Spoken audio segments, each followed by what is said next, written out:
I'm sure many of you have heard by now that Nina Turner is running for Congress in Marcia Fudge District, the 11th District in Ohio.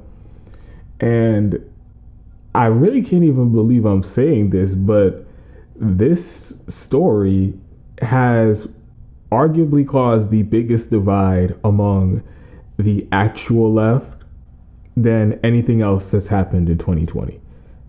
And it's crazy because many of us, most of us, would say that we like Nina Turner. I know I would. I think she's one of the biggest leaders among the left in this country. She was a founder and president of Our Revolution, the group that backed candidates that were running elections on left policy platforms and the promise that they wouldn't accept corporate money or super PAC money or anything like that. And they were just running their campaigns on small dollar donations from the grassroots. She's one of Bernie Sanders' closest advisors. She was the co-chair of his campaign this election, this primary. And of course, she's just a firebrand lefty. She speaks truth to power. She is unapologetic in her defense of the working class.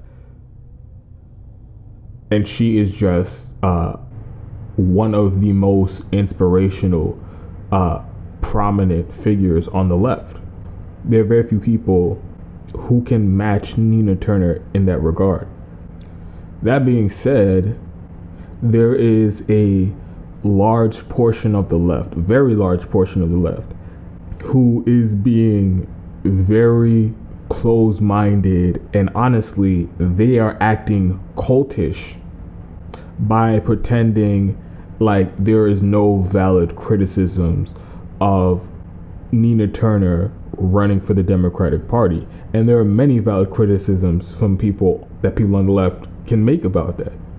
And the part that I'm having trouble wrapping my mind around is how these people are acting like their analysis of this news and the situation is as if 2020 didn't happen, as if it wasn't put on full display for us that even the best people that we have in the Democratic Party, the so-called populist leftists, the social democrats, the quote democratic socialists, even they will ultimately follow orders from the leadership in the Democratic Party, and they will bend the knee when it matters the most. Of course, all of them, AOC, Bernie Sanders, Ilhan Omar, all of them shilling for Joe Biden during the election, voting for the biggest corporate wealth, the biggest corporate bailout in history, the largest upward transfer of wealth, exacerbating the wealth inequality in this country. They all went along with it. They all voted for it and put up no serious opposition to the corporate Democrats and the Republicans, put up no opposition to the establishment because they felt pressure to go along with it since they were part of the Democratic Party. We saw that with our own eyes. And then to make matters worse, for 8 months, they have refused to call out Nancy Pelosi and Democratic leadership for blocking monthly recurring payments, for blocking Medicare for all in the middle of a pandemic, refused to call Nancy Pelosi out for leaving the public for dead in the middle of the worst crisis in history. They've all become such partisan hacks that they're pretending like all the blame lies with Donald Trump and the Republicans. And again, these are supposed to be the best people that we have in the Democratic Party. The people who are viewed as superstars of the left and firebrand lefties. Once they're in the Democratic Party, this is how they act.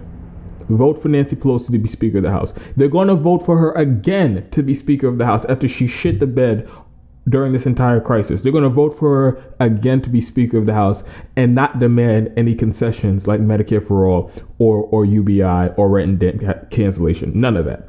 They're all just going to go along with whatever the leadership of the Democratic Party says.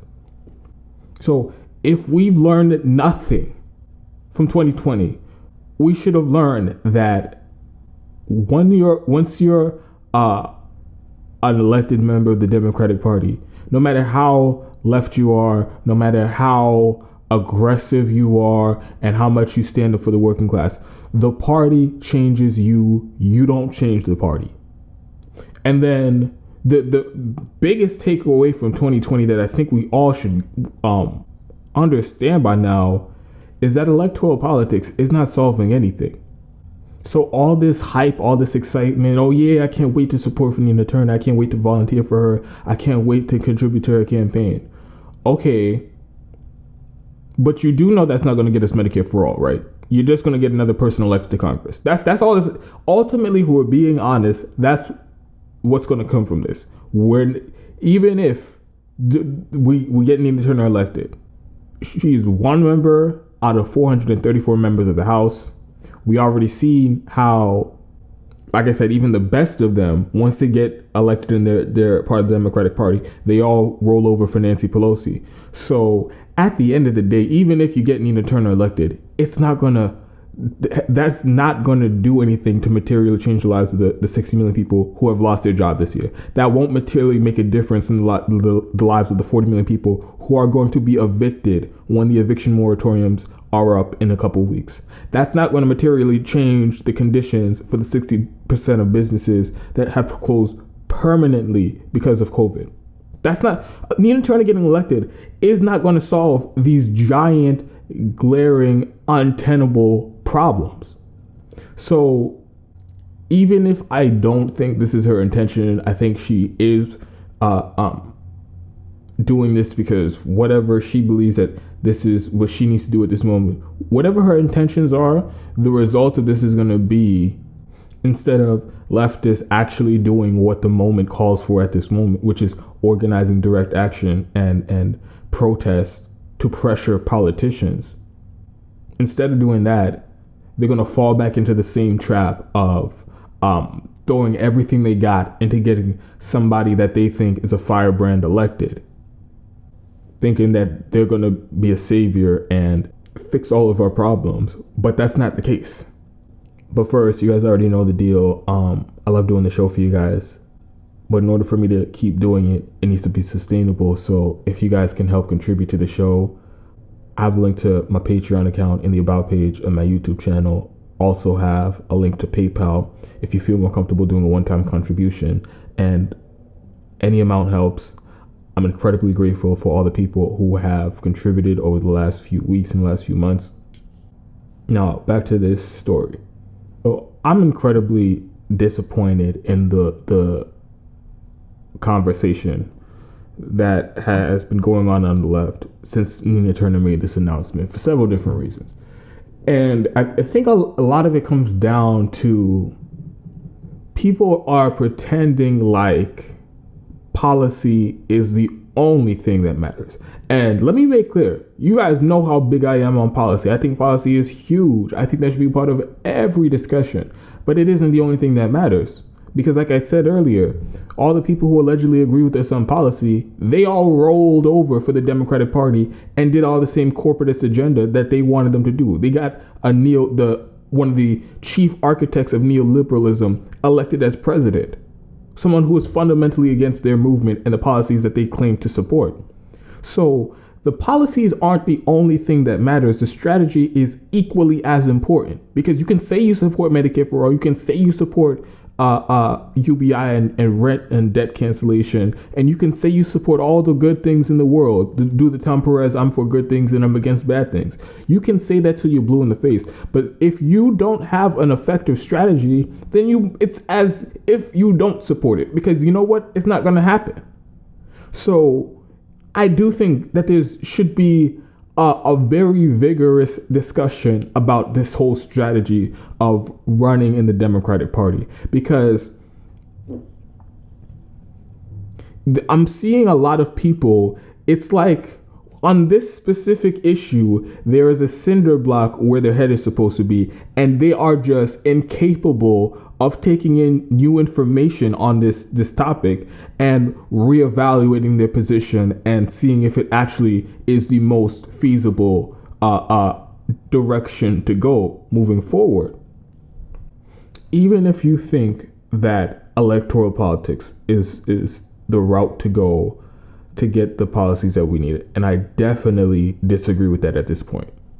But even if you think that's the case, shouldn't we at least do some type of autopsy of this whole takeover of the Democratic Party and see where it's gotten us, see what the results are? Because we have a lot of people who were running like Justice Democrats, but when they got there, they're not really doing that much different than any just regular ass lame corporate Democrat. We had Bernie Sanders try to take over the Democratic Party, and now he's just a fucking tool for the Democratic Party, lying to you on behalf of Joe Biden and the corporate Democrats, lying to you for the establishment. That's what this takeover of the Democratic Party has led to. The complete transformation of the people we respected the most into typical shitty partisan hacks. That's what, if we're being honest, that's what's happened. Calling Nancy Pelosi Mama Bear, voting for her to be Speaker of the House, unopposed 2 times in a row. That's what this takeover of the Democratic Party has gotten us. So even if you were big on electoral politics at this point, yes, there is a legit discussion to be had about, should we just stop feeding the machine? Should we stop sending our best and brightest people on the left into this machine where they end up ultimately caving and buckling and going along with the establishment? Maybe we should stop doing that. And it's bizarre to me that people don't want to have that conversation, specifically in the case of Nina Turner, because she, like I said, she's one of the most high profile lefties in the country. So if anybody can do an independent run, do a third party run, and pave the way for other people in the country to do it, for other lefties in the country to do it, people who support our policies, if anybody can do that, it would be Nina Turner. So it was so bizarre to me how people weren't even willing to entertain that conversation. It was just, hey, either you support Nina Turner doing the same failed strategy of running in the Democratic Party. Either you support her doing that 100%, no questions asked, or you're not a real lefty, or you're just full of shit. That's how they acted. And I'm like, what the fuck? She just announced this, like, within the span of 2 days. If there was ever a conversation to be had about, hey, is this the right strategy of running in the Democratic Party? It would be literally right now. It would be right now. It wouldn't be in the middle of her campaign. It wouldn't be in the last couple of weeks of her campaign. It wouldn't be after she's already elected. The time to address this would be right now, and for people to make a case whether or not we should run in the Democratic Party or whether we should run independent, whether we should run third party.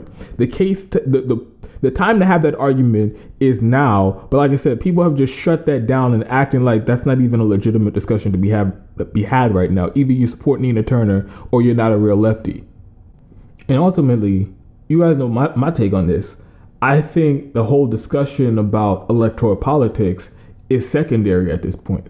Any conversation about electoral politics should be had after direct action. Because electoral politics isn't going to save us.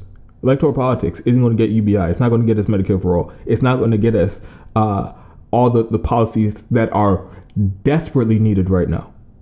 It's not going to get us that anytime soon.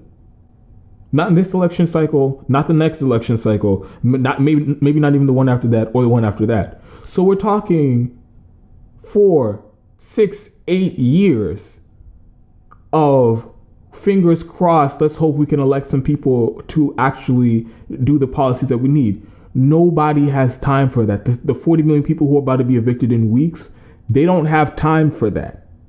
The people being evicted right now, they don't have time for that. People waiting in miles and miles long food line across the country, they don't have time to elect 100 Nina Turners. They don't have time for, fingers crossed, maybe one day one of them will get elected as president. They don't have time for that. They need help right now. And people are just smugly acting like, we can do both at the same time. We can do both at the same time. No, actually, resources are finite. Your time is finite. The amount of money people donate is finite. It's not, none of that thing is just infinite. Say New Media does this whole fucking campaign like it looks like they're already doing, where it's nonstop cheering Nina Turner, yeah, run as a Democrat, yeah, do all this, and take over the Democratic Party. Now, all the time they spend doing that, all the time they spend wrangling people right back into this corporatist party that wants nothing to do with this and isn't being moved an inch on policy. All the time they're spending doing that, guess what they're not doing? Organizing or bringing awareness and having discussion about direct action and the necessity of it in this exact moment that we're in right now. All the people who are going to go and volunteer for Nina Turner, phone bank for her, making phone calls, knocking on doors, doing whatever volunteer work. That's all that is time that they're not spending doing the strategy that has the most chance of affecting change on people's lives, which is direct action and pressuring politicians. So it's easy to say, oh, we can do both, but really that hasn't been proven. And the way people on the left act is they get these firebrands, these huge popular lefty figures, and they throw all their hope behind that. And when it all goes to shit, you're left holding the bag and there's nothing in it. You got no results for all the work, all the energy, all the money that you raise. You get nothing for it because guess what? We still don't have Medicare for all. We still don't have UBI. We still don't have all those other policies. And we're nowhere closer to a general strike. We're nowhere closer to mass mobilization, grassroots mobilization than we were before because you spent all that time and energy trying to get another politician elected who ultimately is going to get elected and not really change shit. Again, I'm not saying that I'm going to be going after Nina Turner. I'm not trying to shit on her character or anything like that. Like I said, I like Nina Turner. She has always been one of the most inspirational figures on the left for me. I like her policy positions. I like how she's unapologetic in speaking up for the working class. I love all those things about her. But people need to be able to separate the person from the strategy. Because, like I said, this is becoming very cultish, and people are acting like just because Nina Turner is such a nice person, just because they know her personally, just because they have all these nice stories and interactions about her and people that she's close to and she works with and how she fights with people, they act like that overrides all the objective empirical evidence that we have about how this song and dance is going to turn out. At best, you get Nina Turner elected, say she sticks to it. And we haven't had a single case of anybody actually sticking to it, of anybody actually getting elected and going into the machine, standing up to the machine and not buckling and not caving and not giving an inch. We have absolutely no evidence of that happening. But say that does happen. Say that best case scenario, she does go in there, she doesn't buckle and she doesn't cave. Now that's just one person who's going to be speaking truth to power in Congress. And everybody else is going to act like she's a crazy person. And she isn't going to get anything done. So that's why I think that it is very helpful for people in new media specifically, and I'm going to talk about new media specifically here. It is very helpful to be removed and have some separation from these political figures, because then you don't feel the need to jump in and defend them at all costs and swat down any criticism of them, because you're not their buddy, you're not their friend, you're just analyzing the situation. And however harsh the criticism may be, it's not like there's nothing at stake. There's no personal friendship. There's no personal relationship at stake. And you're giving a more accurate, nuanced analysis of the situation. So I think that is lacking tremendously in this discussion about Nina Turner. In new media, they're all friends with her. They're all buddy with her.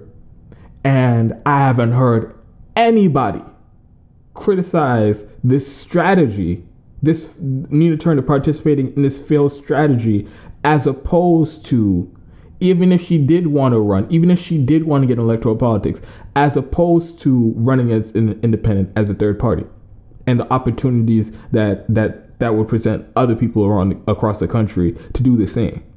That isn't even part of the discussion. It's just rah, Team Nina Turner all the way. Whatever she wants, we're there. She's so great. Oh my God, isn't she such an amazing person? And nobody's going to speak the truth, and nobody's going to actually be critical of this move. And I think everybody on the left should be.